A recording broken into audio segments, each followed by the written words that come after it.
2026 June 15 അറ്റ്ലാന്റയിലെ ആകാശത്തിന് കീഴിൽ ലോകം ശ്വാസമടക്കി പിടിച്ചു നിന്ന 90-ലധികം മിനിറ്റുകൾ.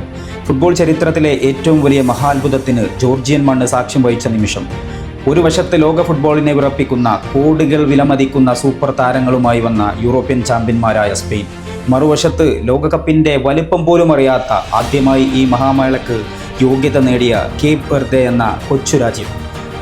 ഡേവിഡും ഗോലിയാത്തും തമ്മിലുള്ള പോരാട്ടമെന്ന് വിശേഷിപ്പിച്ച മത്സരത്തിൽ പക്ഷേ വിധി എഴുതിയ പ്രവചനങ്ങളെ മുഴുവൻ കാറ്റിൽ പറത്തി ആ കൊച്ചു രാജ്യം 0-0 എന്ന സ്കോറിന് സ്പാനിഷ് പടയെ തളച്ചിടുമ്പോൾ അവിടെ പിറന്നത് കളിമിടുക്കിൻ്റെ പുതിയ ചരിത്രമായിരുന്നു. ഈ പോരാട്ടത്തിൻ്റെ തീക്ഷ്ണത അറിയണമെങ്കിൽ നമ്മൾ ജനസംഖ്യയുടെ കണക്കിലേക്ക് നോക്കണം.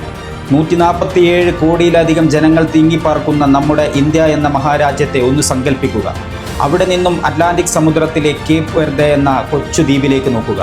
വെറും 5 ലക്ഷത്തിലധികം ജനങ്ങൾ. അതെ, ഇന്ത്യയിലെ ഒരു ചെറിയ നഗരത്തിലെ ജനസംഖ്യ പോലും ഇല്ലാത്ത ഒരു രാജ്യം.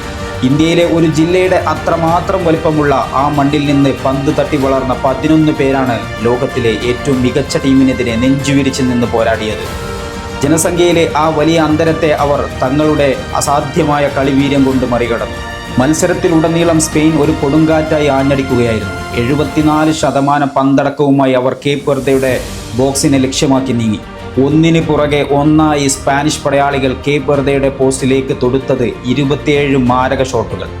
ലെമീൻ യമാലും ഫെറാൻ ടോറസും ഗാവിയുമൊക്കെ നയിച്ച ആ ചെമ്പടയുടെ ആക്രമണങ്ങൾക്ക് മുന്നിൽ കേപ്പ് വെർദെ തകർന്നടിയുമെന്ന് എല്ലാവരും ഉറപ്പിച്ചു. പക്ഷേ അവിടെയായിരുന്നു കേപ്പ് വെർദെയുടെ ഗോൾ പോസ്റ്റിന് മുന്നിൽ ആ അവതാരം കാവൽ നിന്നത്.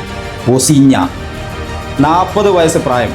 ഫുട്ബോളിൽ ഈ പ്രായം ഒരു കളിക്കാരൻ്റെ വിശ്രമകാലമാണ്. ശരീരം തളരുന്ന, വേഗത കുറയുന്ന പ്രായം. എന്നാൽ ഒസീഞ്ഞയുടെ സിരകളിൽ ഒഴുകിയത് വെറുമൊരു ചോരയായിരുന്നില്ല, മാതൃരാജ്യത്തിൻ്റെ അന്തസ്സും പോരാട്ട വീര്യവുമായിരുന്നു.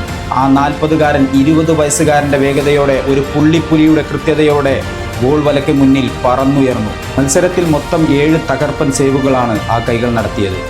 ആദ്യ പകുതിയുടെ ഇഞ്ചുറി ടൈമിൽ സ്പാനിഷ് താരം മൈക്കൽ യോർസബാൽ ബോക്സിനുള്ളിൽ നിന്ന് തന്നെ തൊടുത്ത ആ ബുള്ളറ്റ് ഹെഡർ ഒസീഞ്ഞ വായുവിൽ വട്ടമിട്ട് പറന്ന് ഒറ്റ കൈകൊണ്ട് പന്ത് തട്ടിയകറ്റുമ്പോൾ സ്റ്റേഡിയം ഒന്നടങ്കം എഴുന്നേറ്റ് നിന്ന് കൈയടിച്ചു. പ്രായത്തെ വെല്ലുവിളിച്ചുകൊണ്ട്, ഫിസിക്സിൻ്റെ നിയമങ്ങളെ അസാധുവാക്കിക്കൊണ്ട് അയാൾ അവിടെ ഒരു വൻമതിലായി മാറുകയായിരുന്നു.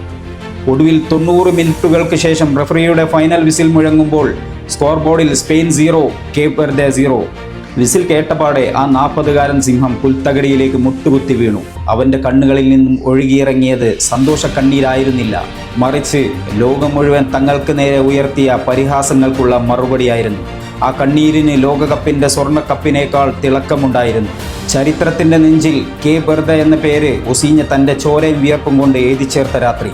അതെ, തോൽക്കാൻ മനസ്സില്ലാത്ത 11 പേർ വിചാരിച്ചാൽ ഈ ഭൂമിയിലെ ഏതു വലിയ സാമ്രാജ്യത്തെയും തളക്കാനാകുമെന്ന് ഒസീഞ്ഞയും കൂട്ടരും ലോകത്തിന് കാട്ടിക്കൊടുത്തു.